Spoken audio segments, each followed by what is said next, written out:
ओम शांति। आज का अमृत वेले के लिए पॉइंट है अमृत वेले शक्तिशाली याद। अमृत वेले शक्तिशाली याद। बाबा कहते भक्त बनने की बजाय स्वस्थिति को समर्थ बनाओ। भक्त बनने की बजाय स्वस्थिति को समर्थ बनाओ।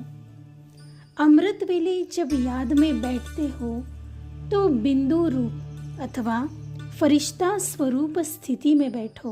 बाबा कहते जब आप अमृत वेले याद में बैठते हो तो बिंदु रूप अर्थात आत्मिक स्वरूप और आकारी स्वरूप फरिश्ता स्वरूप स्थिति में बैठो। परंतु इस स्वरूप में स्थित होने में मेहनत लगती है।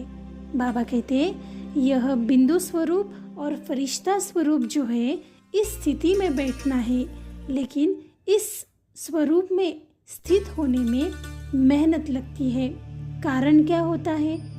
बाबा कहते स्वयं अपना रूप चेंज नहीं करते। जिस तरह बाबा बिंदु स्वरूप में स्थित है या फिर बाप दादा सूक्ष्म वतन में ब्रह्मा द्वारा हमें मिलन मनाते हैं, तो बाबा कहते स्वयं अपना रूप चेंज नहीं करते। सिर्फ बाप को उस स्वरूप में देखते हो। बाप को बिंदु स्वरूप में या फरिश्ते रूप में देखने की कोशिश करते, लेकिन जब तक खुद नहीं बने हैं तब तक मिलन मना नहीं सकते। सिर्फ बाप को उस रूप में देखने की कोशिश करना, यह तो भक्ति मार्ग के समान हो जाता है। यानी कि हम बाबा को सिर्फ उसके रूप में देखते हैं तो बाबा कहते यह तो भक्ति मार्ग जैसा स्वरूप हो गया। जैसे वह देवताओं को उस रूप में देखते हैं, यानी कि देवताएं जड़ चित्रों में दिखाते हैं, तो बाबा कहते जब उनको याद करते हैं तो उसी जड़ स्वरूप चित्र को याद करते हैं और खुद वैसे के वैसे होते हैं। उसी समय वायुमंडल खुशी का होता, थोड़े समय का प्रभाव भी पड़ता, लेकिन वह अनुभूति नहीं होती। इसीलिए पहले स्वस्वरूप को चेंज करने का अभ्यास करो।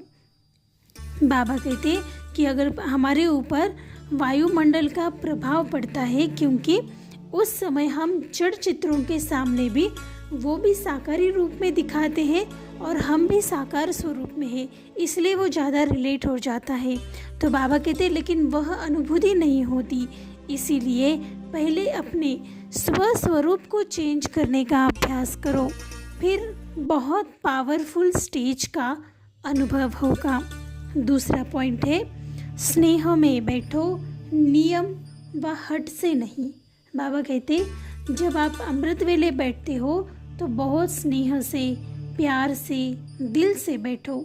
नियम है, इसका कोई हट नहीं करना है। बाबा कहते नेमीनाथ नहीं बनो, बस नियम तो है, उसको पूरा फॉलो भी करना है, लेकिन बहुत प्यार से और दिल से, स्नेह से बैठना।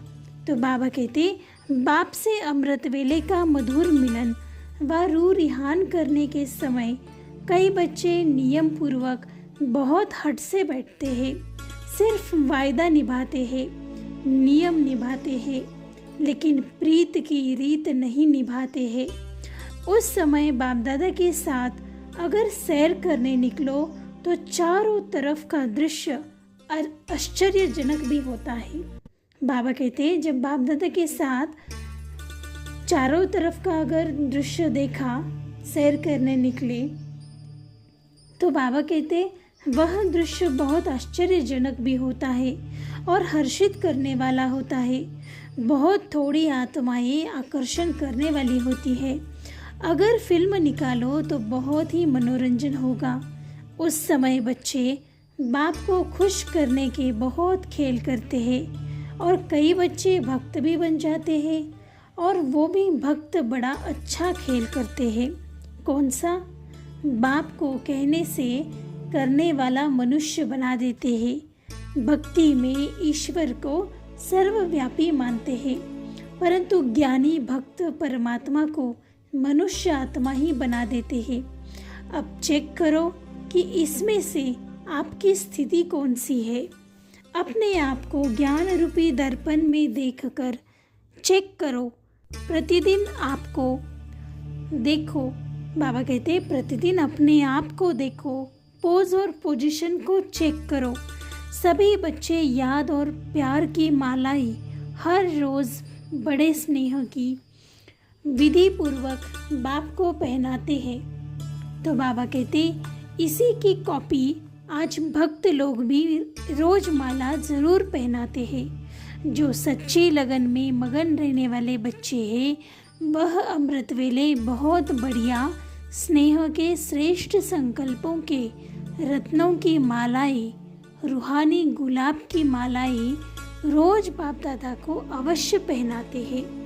तो सभी बच्चों की मालाओं से बाप दादा श्रृंगारे हुए रहते हैं।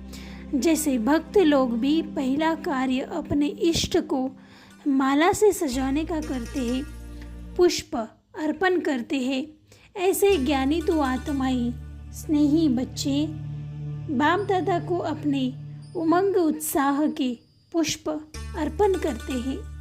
ऐसे स्नेही बच्चों को स्नेह के रिटर्न में बाप दादा पदम गुणा स्नेह की वरदानों की शक्तियों की मालाएं डाल रहे हैं।